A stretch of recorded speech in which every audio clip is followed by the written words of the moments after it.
Origin of cultivated form ये था कि एक्चुअली जो नेचुरल फॉर्म है it is the Musa acuminata and और दूसरा है मूसा बल्वेसियाना, दो स्पीसीज है, ठीक है ना।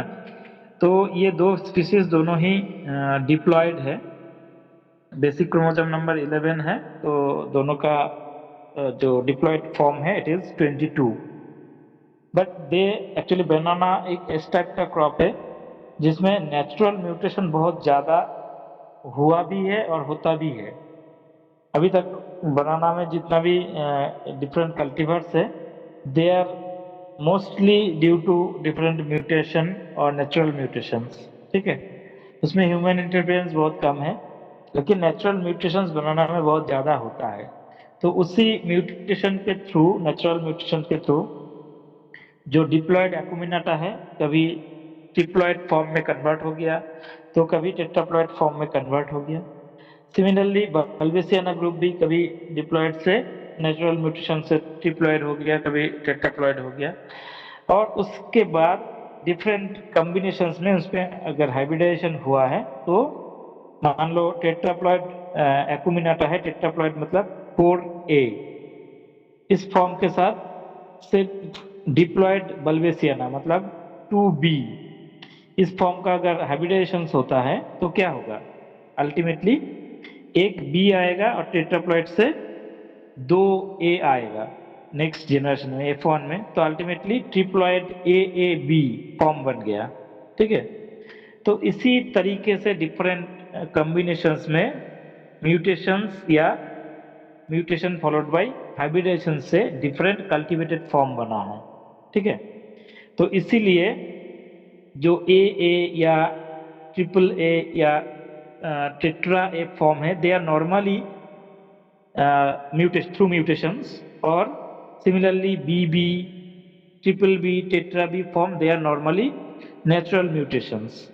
बट AAB अगर है या A BB है या A BBB है या AAA-B है, तो ये फॉर्म ऐसे ही आया है कि पहले म्यूटेशन हुआ है, टेट्रा A बना लिया, उसके साथ डिप्लॉयड बल्वेसियाना हाइब्रिडाइज होके AA-B बना लिया, या टेट्रा B के साथ हाइब्रिडाइजेशन होके AA-B फॉर्म बना लिया, या क्या कहते हैं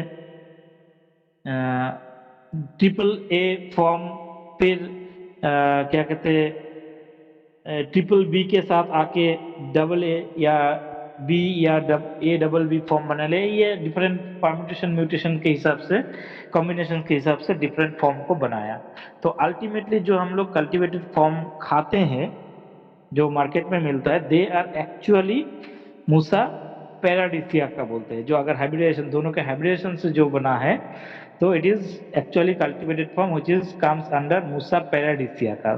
सो इट इज, अगर क्वेश्चन आता है कि what is the cultivated form और cultivated species of banana, so it is the Musa paradisiaca का, ठीक है, जो मूसा एक्यूमिनाटा और मूसा बल्वेसियाना का हाइब्रिडेशन से बना है, ठीक है। मैन्यूरिंग एंड फर्टिलाइजर जो सबसे बहुत इंपॉर्टेंट पार्ट है बनाना के लिए, क्योंकि तुम लोग जानते हो पहले क्लास में भी बताया था कि बनाना एक इस टाइप का क्रॉप है जिसका रूट सिस्टम बहुत शैलो होता है, मतलब ऊपर ही इसका रूट सिस्टम रहता है, या जो भी राइजोम्स वगैरह हैं they not go far beyond, मतलब बहुत डेप्थ तक नहीं जाता है, ऊपर तक ही रहता है। और क्योंकि ये टोटली एक हर्बिशियस क्रॉप्स है और वर्टिकली ग्रो करता है, तो इसके लिए इस क्रॉप्स को स्टैंडिंग होने के लिए या यील्ड देने के लिए बहुत ज्यादा मात्रा में न्यूट्रिएंट की जरूरत होता है, ठीक है। Through among different fruit crops banana is known as the most nutrient loving crop, ठीक है। सबसे ज्यादा न्यूट्रिएंट इस क्रॉप को चाहिए होता है जितना भी फ्रूट क्रॉप्स है उसमें। तो नॉर्मली हम लोग जब प्लांटिंग करते हैं बनाना का तो उसी टाइम पे FOM फार्म यार्ड मैन्योर हम लोग डाल देते हैं, क्योंकि तुम लोग जानते हो कि एक बनाना प्लांट्स मतलब इसके पूरे लाइफ साइकिल में एक ही बार मतलब ये देता है, फ्रूटिंग देता है, उसके बाद मर जाता है, ठीक है ना। तो that's why at the time of planting it's needs only the FOM। Normally हम लोग 10 kg पर प्लांट के हिसाब से FOM डाल देते हैं, और उसी टाइम पे हम 50 ग्राम नाइट्रोजन, 40 से 50 ग्राम फास्फोरस और 50 ग्राम पोटाश हम एक प्लांट के हिसाब से डाल देते हैं। और उसके बाद इसको 5 डिफरेंट स्प्लिट में 50 ग्राम के हिसाब से नाइट्रोजन की जरूरत होता है। तो टोटल इसको 250 ग्राम नाइट्रोजन की जरूरत होता है, जो 5 स्प्लिट में दिया जाता है। फर्स्ट स्प्लिट जो है 50 ग्राम वो प्लांटिंग के टाइम पे दिया जाएगा।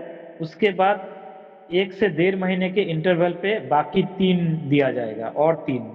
ठीक है, फर्स्ट 50 चला गया प्लांटिंग में, उसके बाद 1.5 महीने के इंटरवल पे, 1 से 1.5 महीने के इंटरवल पे हम 3 और 50 ग्राम के हिसाब से 3 बार दे देंगे। तो टोटल हो गया तुम्हारा 200 ग्राम। ठीक है, बाकी बचा 50 ग्राम जो आफ्टर रिप्रोडक्ट फ्लावरिंग, जो फ्लावरिंग निकलेगा उसके बाद फिर एक बार 50 ग्राम नाइट्रोजन दे देंगे। ठीक है, फास्फोरस एक ही बार देते हैं। फास्फोरस के इसमें इस क्रॉप में उतना ज्यादा मतलब ईल्ड के लिए जरूरत नहीं होता है। तो स्ट्रक्चर तुम लोगों को बताया था, जब फ्लावरिंग होता है तो जो कंधे के एकदम ऊपर वाले पोर्शंस में फ्रूटिंग होता है, उसके बाद और जो फ्लावर वाला पोर्शन है वो धीरे धीरे धीरे धीरे नीचे की तरफ टीप पोर्शंस में आने लग जाता है। ऊपर फ्रूटिंग हो रहा है, मतलब फ्लावर खुल के फ्रूटिंग हो रहा है और धीरे धीरे रिमेनिंग पोर्शन नीचे की तरफ आ रहा है। ठीक है ना।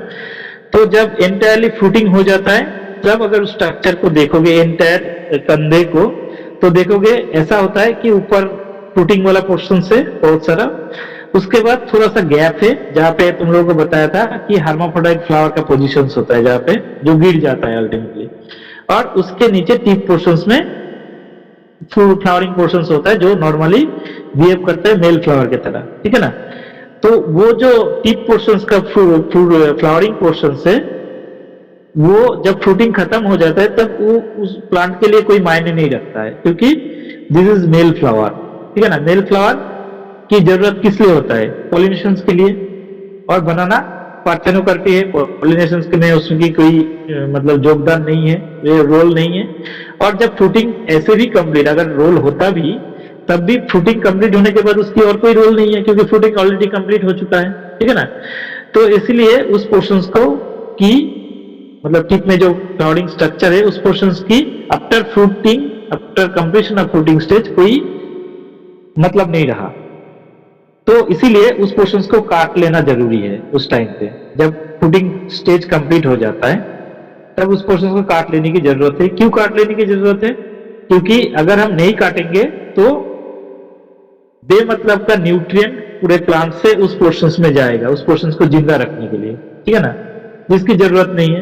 अगर उसको हम काट लेंगे तो वो जो न्यूट्रिएंट वहां पे जाना था वो कहाँ जाएगा? फ्रूटिंग में। तो अल्टीमेटली हमको ईल्ड अच्छा मिलेगा, क्योंकि वो न्यूट्रिएंट फ्लो अल्टीमेटली फ्रूटिंग में जाके फ्रूटिंग को इंप्रूव करेगा।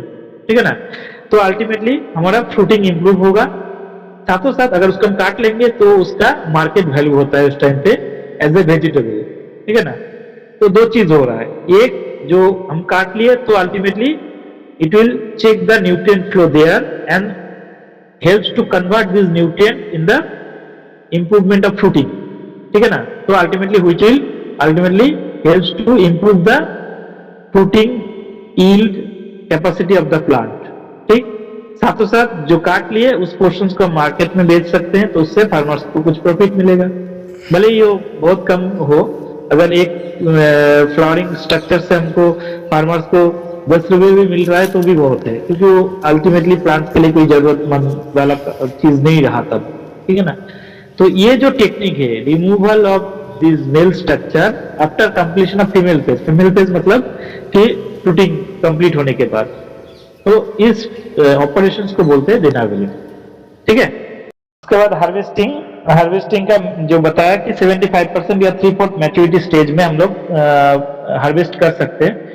तो अब क्वेश्चन है कि सब पता कैसे चलेगा कि इसमें 3/4 मैच्योरिटी स्टेज आ गया है? क्योंकि उस टाइम पे इसका कलर चेंज नहीं हो सकता है। ठीक है ना। नॉर्मली क्या होता है कि जब बनाना राइपनिंग में आता है तो ग्रीन कलर से कन्वर्ट होके एकदम येलोइश कलर में कन्वर्ट हो जाता है। ठीक है ना।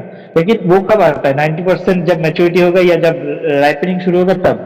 तो राइपनिंग तो शुरू तब नहीं होगा 75% में। तो क्वेश्चन ये रहता है कि फिर हम कैसे पहचानेंगे कि इसमें 75% या 3/4 मैच्योरिटी स्टेज आ चुका है?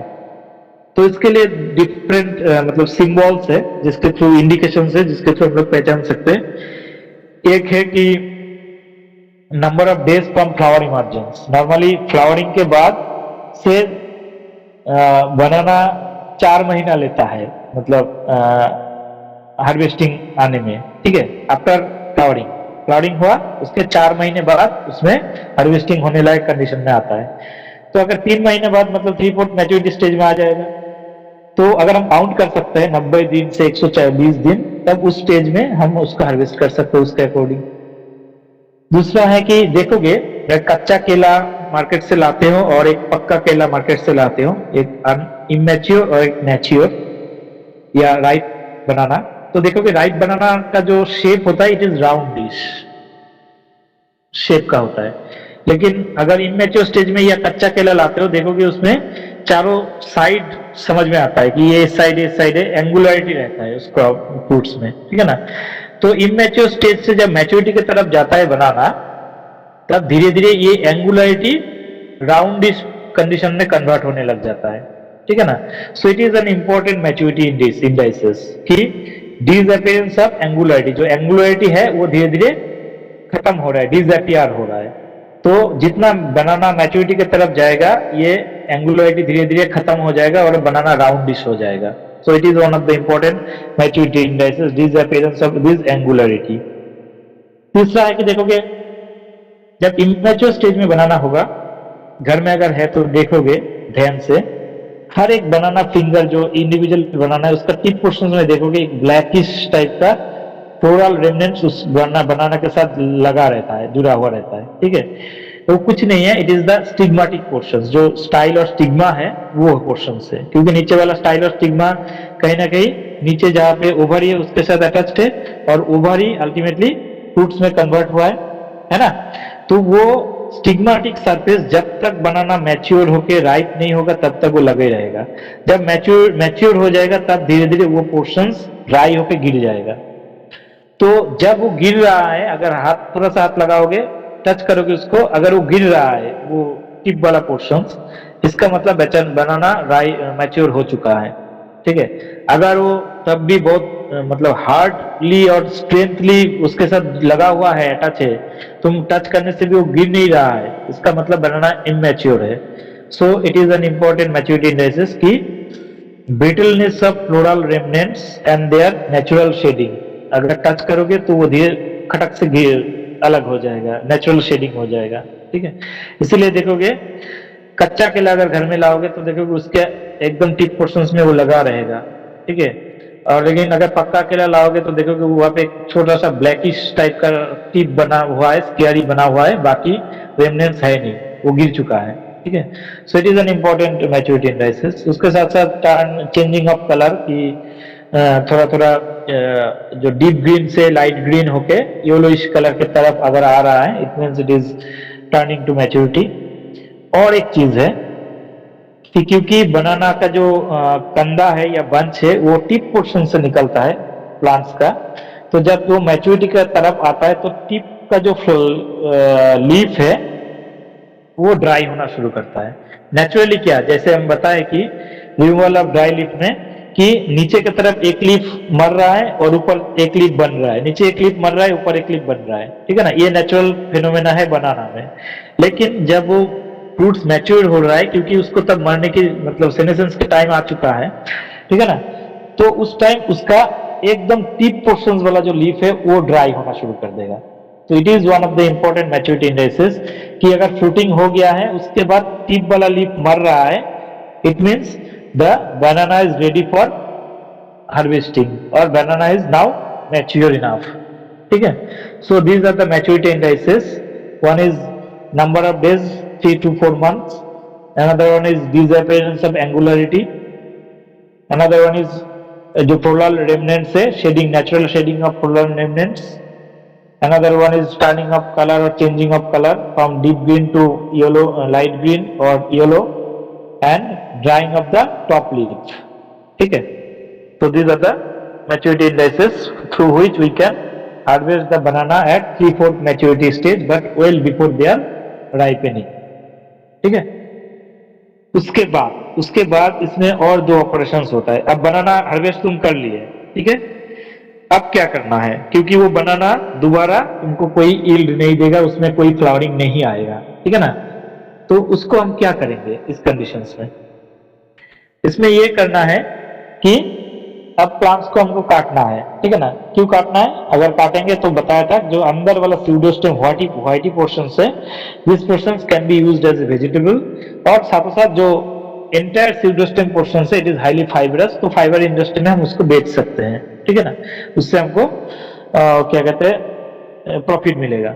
लेकिन हम कैसे काटेंगे उसको काटने के लिए एक साथ हम लोग नहीं काटते हैं, मतलब पूरा प्लांट्स को जमीन से एकदम नहीं काटते हैं। क्यों, क्योंकि क्या होता है बनाना में, जब हार्वेस्टिंग हो जाता है तो इस क्रॉप्स में साइड से एक सकर को ग्रो करने के लिए छोड़ दिया जाता है, ताकि वो नेक्स्ट ईयर फ्लावरिंग फ्रूटिंग में आए, ठीक है ना।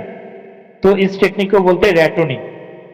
जो मतलब एक क्रॉप्स चला गया, उसके नेक्स्ट स्टैंडिंग क्रॉप बन गया, और उससे नेक्स्ट ईयर का नेक्स्ट साइकिल का फ्लावरिंग फ्रूटिंग होगा। तो इसलिए क्या करते हैं हम लोग कि जब प्लांट्स हार्वेस्ट 3/4 मतलब जो मेन प्लांट है जिसमें हम हार्वेस्टिंग किए, वो प्लांट जब एंटायर प्लांटेशन में जब मेन मदर प्लांट्स 3/4 या 75% प्लांट्स में फ्लावरिंग आ जाता है, तब हम क्या करते हैं, डीसकरिंग प्रोसेस जो बताया था, उस प्रोसेस में एक सकर को हम अलाउ करते हैं ग्रो होने के लिए, ताकि जब एंटायर प्लांटेशन में हार्वेस्टिंग हो जाएगा, मदर प्लांट को हम काट देंगे, तब उसके साइड से नया प्लांटेशन बनेगा, ठीक है। इसीलिए एक सकर को हम छोड़ते हैं ग्रो होने के लिए, बाकी सकर को हटा देते हैं डीसकरिंग के थ्रू, ठीक है। तो नॉर्मली जब एंटायर प्लांटेशन 75% फ्लावरिंग आ जाता है, उस टाइम पे हम डीसकरिंग करते हैं, अगेन डीसकरिंग करके एक सकर को छोड़ के बाकी सकर को हटा देते हैं। तो फ्लावरिंग फ्रूटिंग के बाद हार्वेस्टिंग होने में कितना महीना, 4 महीना बोला अभी, ठीक है ना। 4 महीने में क्या करते हैं, 2 महीना बाद एक सकर को जो छोड़े हम उसको 2 महीने के लिए ग्रो करने के लिए छोड़ दिए, ठीक है। 2 महीने बाद क्या किया, उसको थोड़ा हाइट ऊपर आ जाएगा डॉटर सकर बाहर साइड से, तो उसको हम 1 मीटर हाइट पे चॉपिंग कर देंगे, ठीक है। उससे क्या होगा, जो डॉटर राइजोम अंदर ग्रो हो रहा था उस सकर के साथ, उस मदर सकर के साथ, वो और ज्यादा ग्रो करेगा, ठीक है, क्योंकि उसका ऊपर वाला पोर्शन नहीं है, तो डॉटर सकर और ग्रो करके और अच्छे से स्टेबिलिटी दे देगा। उसके बाद अगेन उससे नया ग्रोथ आ जाएगा 2 महीने में। तब 2 महीने बाद मतलब और 2 महीने में जो मदर प्लांट है या मदर प्लांटेशन है वो हार्वेस्टिंग पे आ गया। तब जो डॉटर सकर हम चॉपिंग किए थे 2 महीने बाद, वो नॉर्मल क्रॉप की तरह ग्रो करने कंडीशंस में आ जाएगा, ठीक है।